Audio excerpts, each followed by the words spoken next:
Good evening to everyone from Chiang Mai studio, Theistic Media Studios. Srila Bhakti Bhimal Avadhut Maharaj is on his way, coming here, and by that time we start our show, our evening show. We are welcome here, Nalina, Nayana, Devi, Dasi from China, Shenzhen. She just came with a small group of Chinese devotees, and more Chinese devotees will come. And my first question is to her, how was your first time in India and when it was? Could you please tell us your story? Yes, it's the first time to visit a holy place since joining Hare Krishna movement for almost 1.5 years.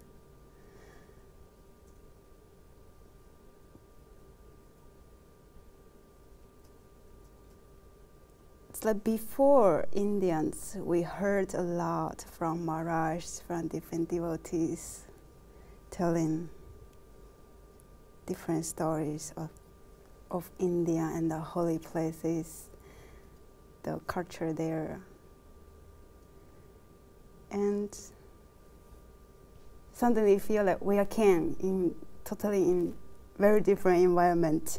Some environments like you only can see from the movie like 50 or 80 or 100 years ago from the movie. But we know the things we see, like buildings, people, the way of there is just so different. But even it's different, or even like comes to the point you feel like strange or even weird sometimes. But there is something still you feel attracting you, have different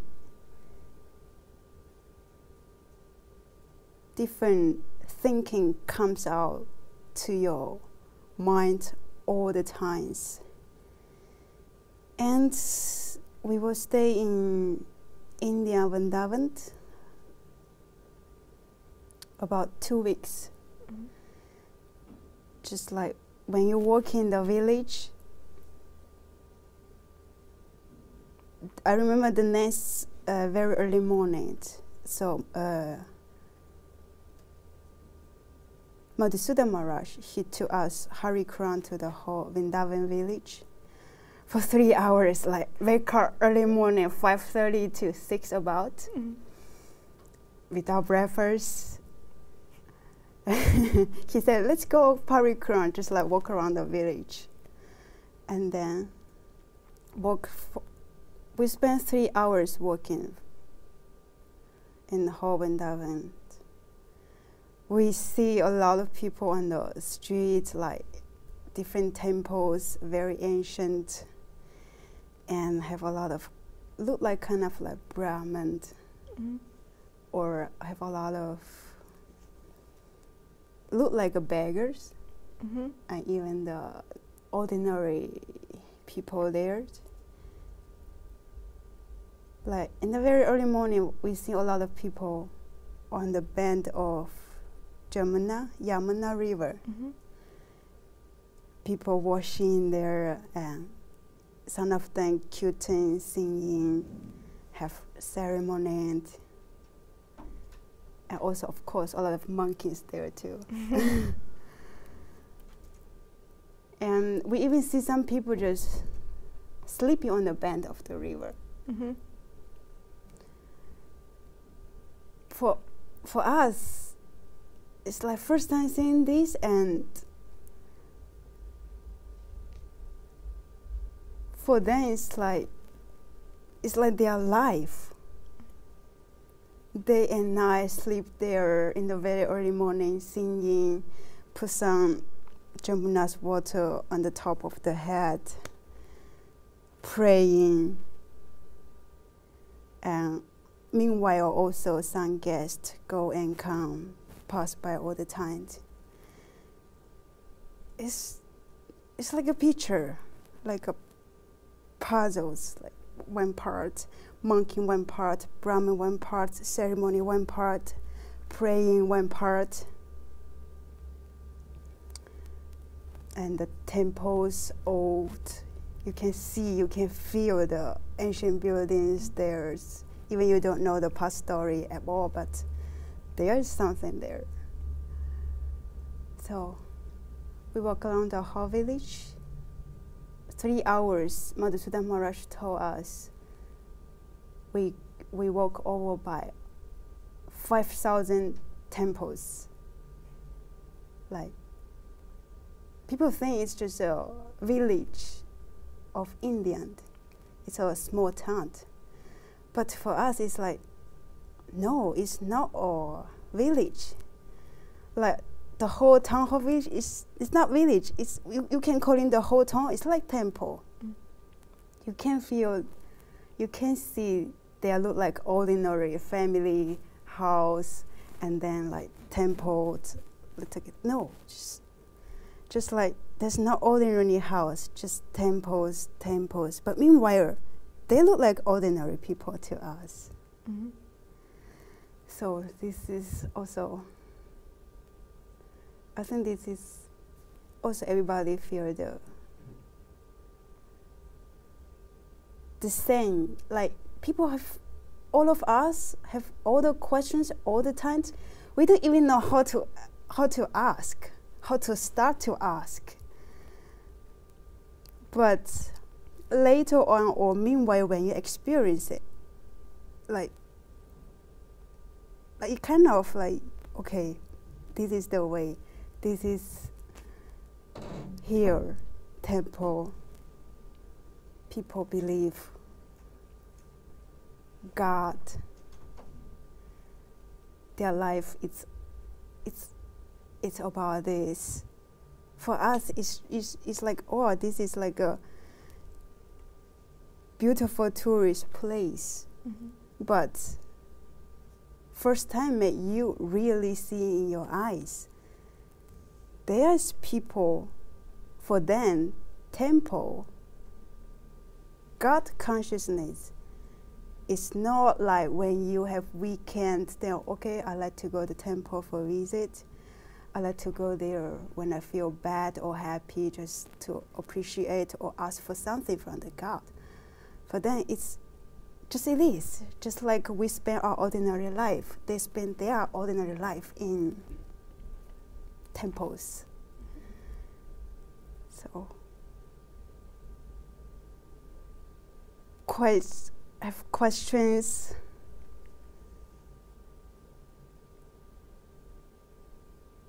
Conflict, doubt, curious, lost,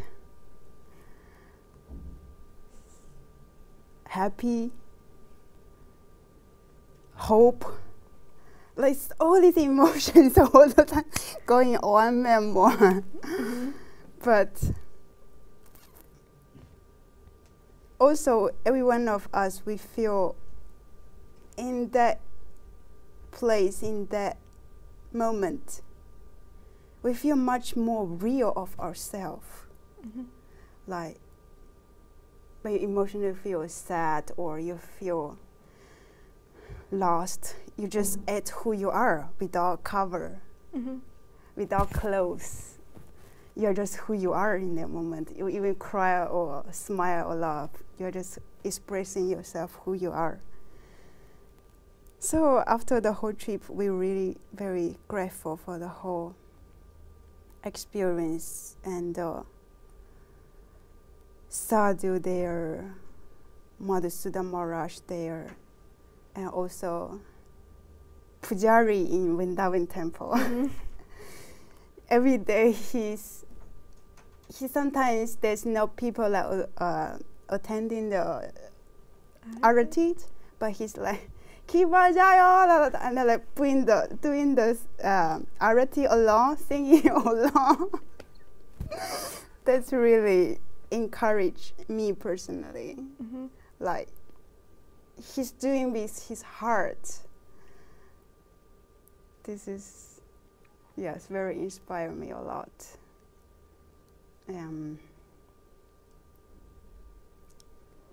Also, oh yes, in the middle of the tent is Guru Maharaj's appearance day. So Gosam Maharaj was there, and some Maharaj from other temples, some elder like generation Maharajas. All of them they can't. And then there's a big pot cooking, and some of the devotees, Chinese devotees, they are helping. And Madhusam Maharaj told us today it's a very big date. The guests from other temples, the elder people, Maharajas, they all will come to celebrate this.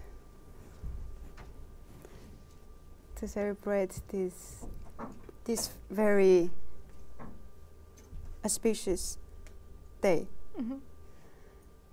So we see a lot of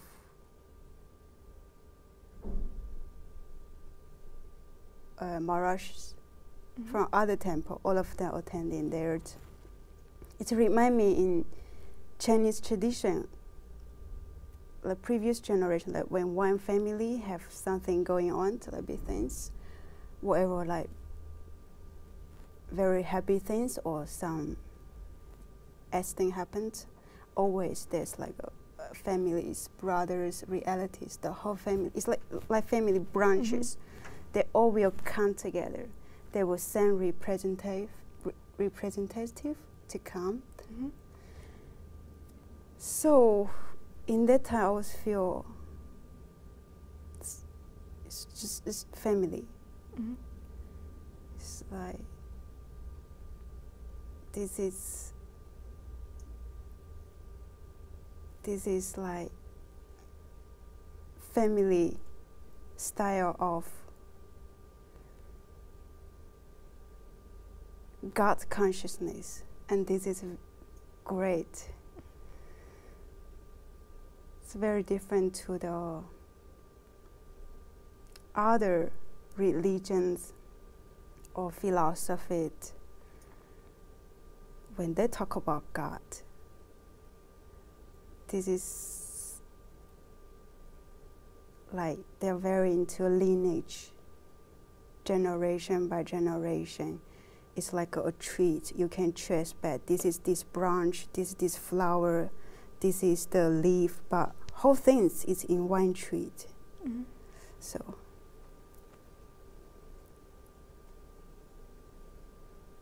this is my feeling.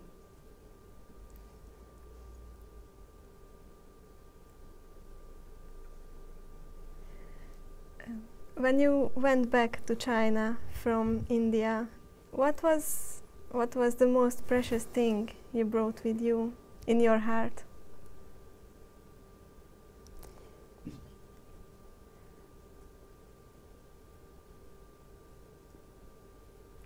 I think these things, like visiting such a unique places, such unique trip, the things is not just come up by 1 second or one moment. Oh, I got this great inspiration, I got something. No, for them it's like we go back to normal life, doing what we're supposed to do. But I really deeply think and believe this will carry us on and on to our future life, even to the present life. Like this is like the stock battery. Like now you still have some battery, you can still lasting your run it. But that kind of battery is like a second optional. Like okay, now I can run a little bit and then I have extra battery here. I don't need to worry about for now or even tomorrow. At least I have something to going on. I carry in these things. And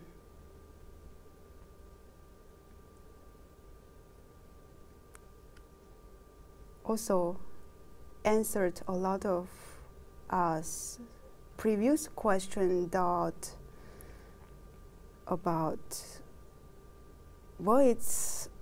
Hare Krishna consciousness, are there really exist some place called Vrindavan, whole town, whole village people is just about Hare Krishna?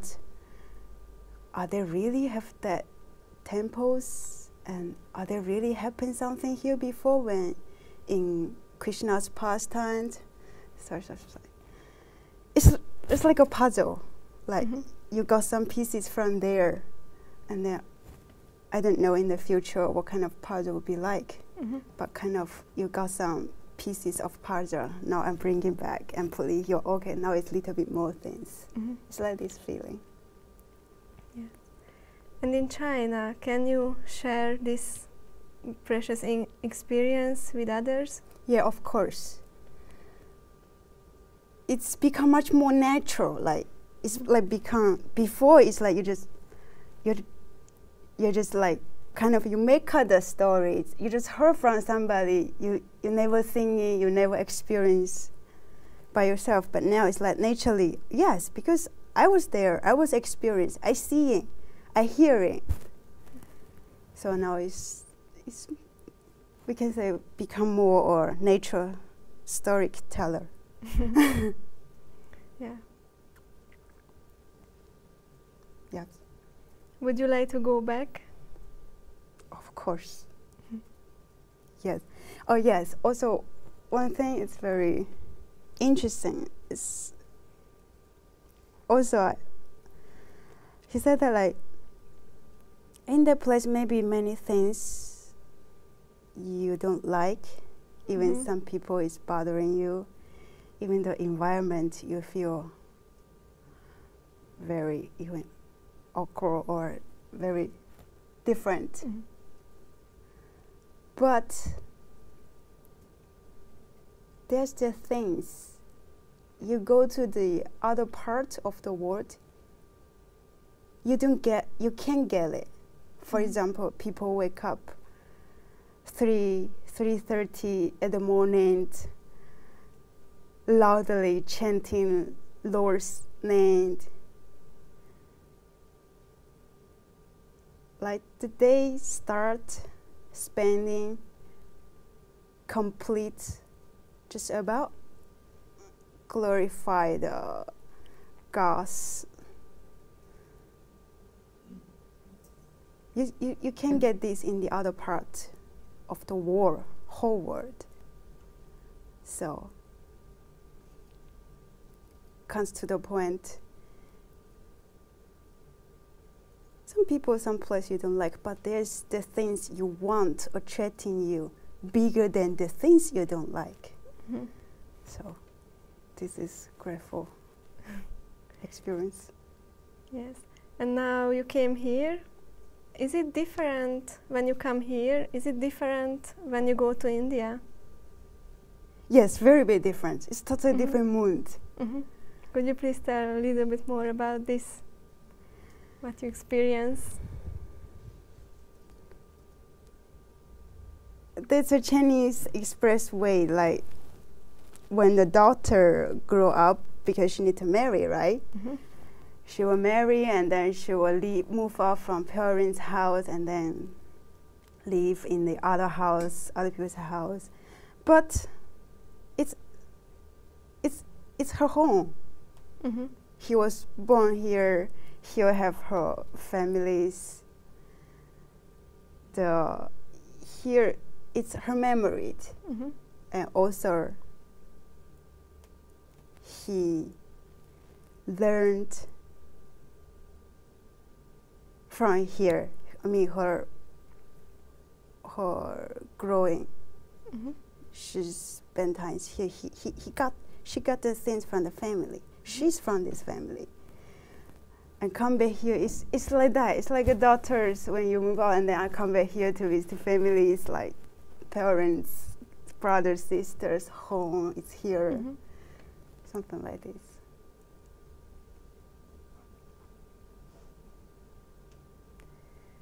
If you go back to India, to Vrindavan, and you go with someone who never have been there, what can you suggest to her or him? you had your first time experience. Oh, yes. And what can help to others when they come first time. This is also it's grateful. We experience, we learn something. It's very necessary to remind people, go there. It's not tourist. If you want to have tourist trip, just go to the traveling agency. Mm-hmm. Just go with somebody who loves traveling. It's good to remind them something.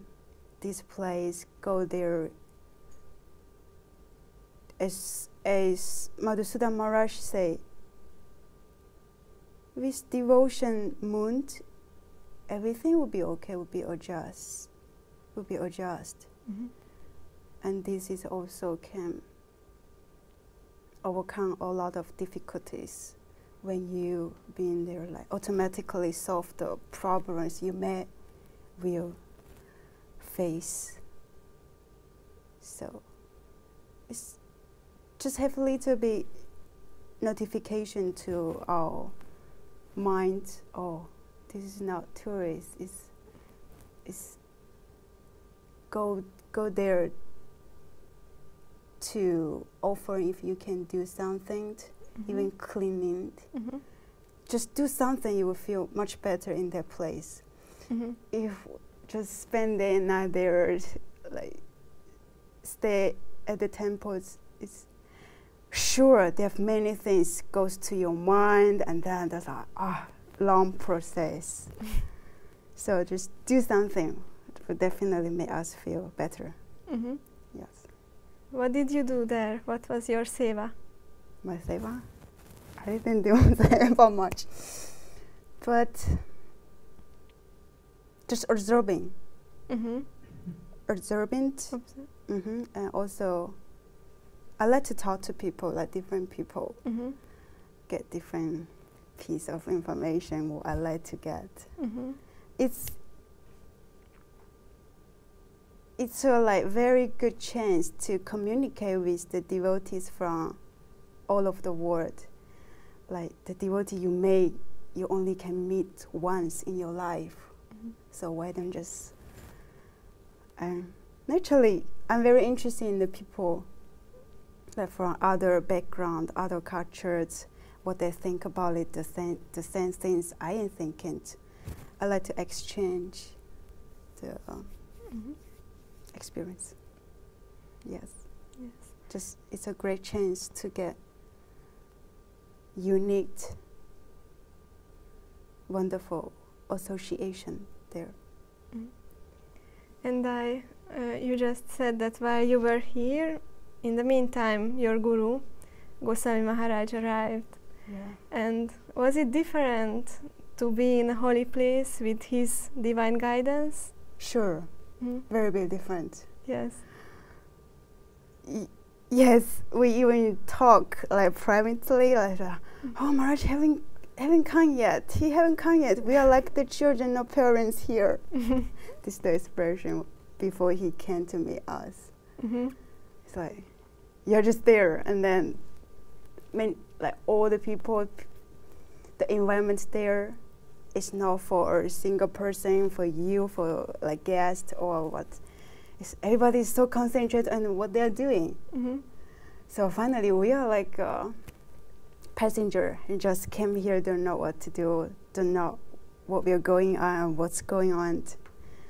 So all of us, we are like parents without parents, children without parents. Yes, yes. It's yes. like this.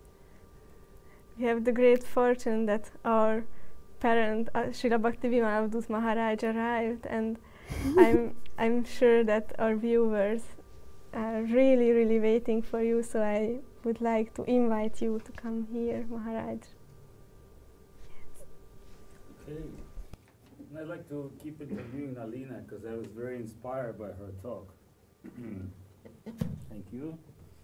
Thank you, Anukrishna. No. I think you're a great host for our divine show, and we continue with Nalina. And of course, I missed the first part of your interview, but I want to ask you questions. A few questions about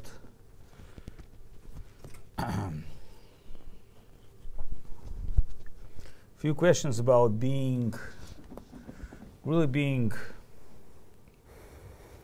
Chinese, exploring India. You know, I've read a few books on the plane about Tripalaka, one holy Buddhist monk who would spend 3 lives traveling to India for the wisdom, for the books. And two lives, actually, he died. So a 3rd life, he became very successful by meeting Monkey King and going with the monkey, which was a magical monkey, and help him to achieve the wisdom. So it seems like Chinese people for many generations been traveling to India and considering India as a plane of wisdom. How modern Chinese seeing India today in general? Mostly it's Buddha, affecting there a lot.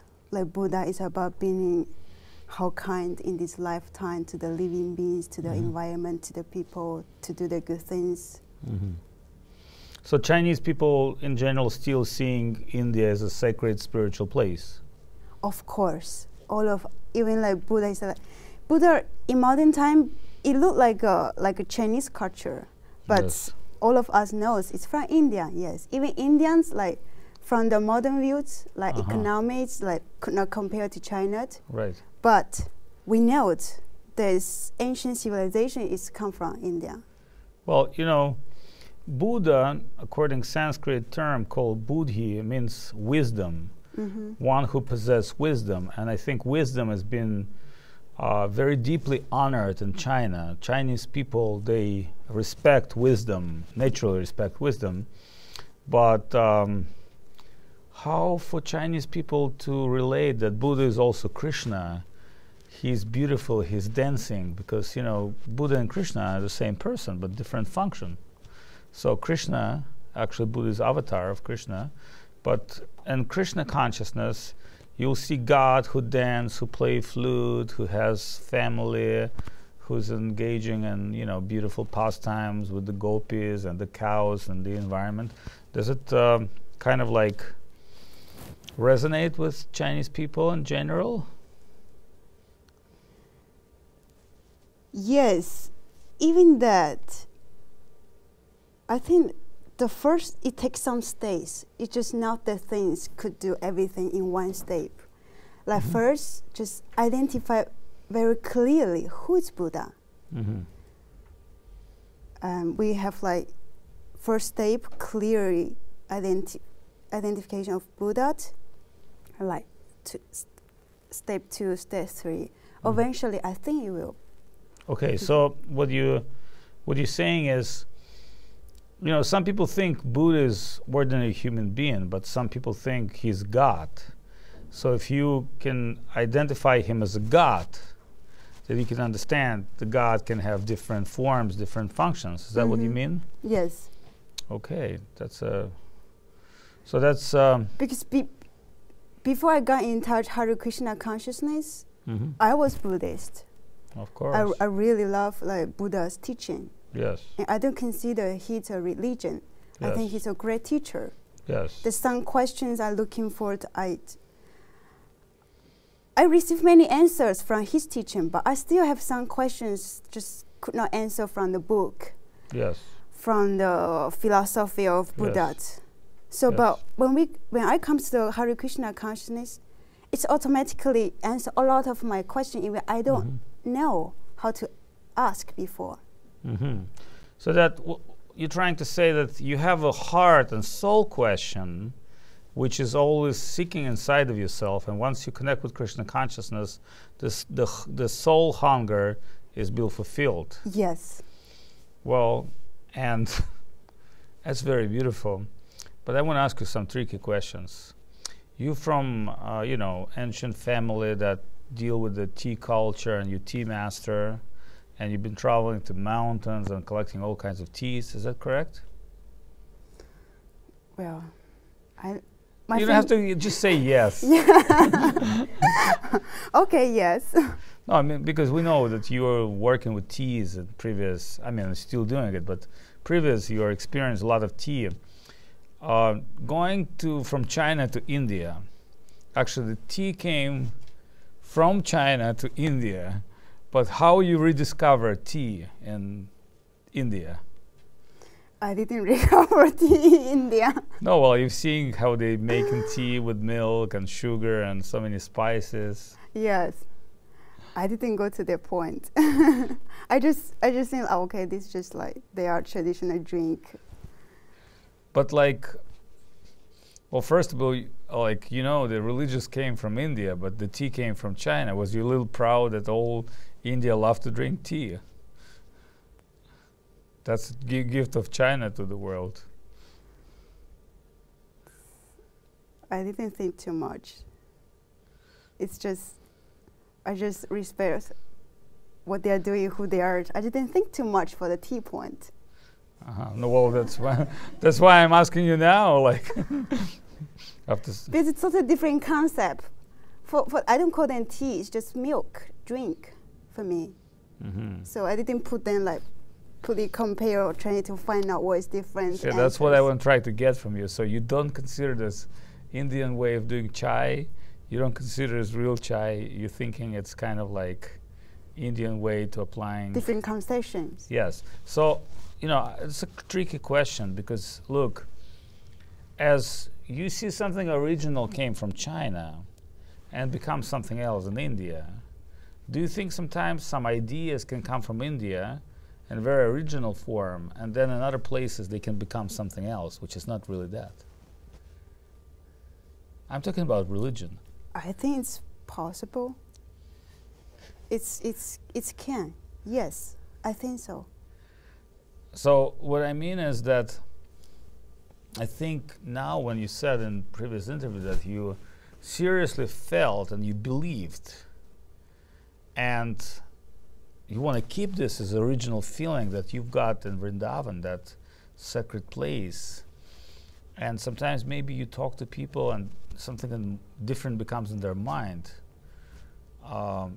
So how would you recommend somebody to keep this original feeling, original taste of Krishna consciousness?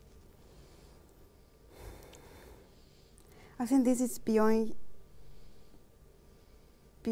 like our ordinary people's ability. This only happened by something unique from upward, something could not decide by it ordinary as us. Well, it's a great answer. So that means something original can only come from the higher plane and descend to us. Yes. It's not something we can generate by mind or senses or some imagination. Yes. Yeah. I deeply believe this. Yeah, that's great. Because, for example, like we are two people here sitting here at the same time, hearing same story meanwhile, but you may get different inspiration, I may get different inspiration, you may come up with different conclusion, I may too. So we cannot tell like you are right or I'm wrong or you are wrong, I'm right. Only something higher than both of us can decide. Of course. So, you know, we send Amnaya Prahatatvam, that means the higher feeling or higher knowledge, higher consciousness descend from the higher plane of consciousness. That's one of the principles of Krishna consciousness. So we always have to pray and wait and open our heart. So I feel that, you know, we already spoke a lot about India. You know, I just had to ask you some of those tricky questions, but I really like your answers. I think they're very deep and substantial, and I was very impressed by watching you talking about your first experience in India, because my first experience in India was total mess. Just like you've said, when your guru is like your father and you totally depend on him. When I came first time in India, my guru was in Avadhut, but I thought he's in Vrindavan, because I could not understand. India is a very big country and it's two different parts. So when I first came to Vrindavan, I asked to take me to Chaitanya Saraswat Math, but that time we had no temple in Vrindavan. It was only a piece of land with a sign. Is that many years ago? Oh, it was like 20 years ago. Okay. And so then later Gurudev built those temples. It was later. But when I came, there was no temple. So, you know, the rickshaw took me to some place, and I see the ashram sign, but there's no ashram. And it was a different way. It was near Yamuna. I was a little disappointed, and I was a little bewildered. And I believe I commit all kinds of mistakes and maybe offenses. But, you know, when finally I get back to Navadvip, I got to Navadvip and met Srila Govinda Maharaj. It was a mind-blowing experience. So I can imagine that he was waiting for your Gurudev and Vrindavan, hoping every day he's gonna like take you and reveal you. Yes. So that's a great feeling. Yes.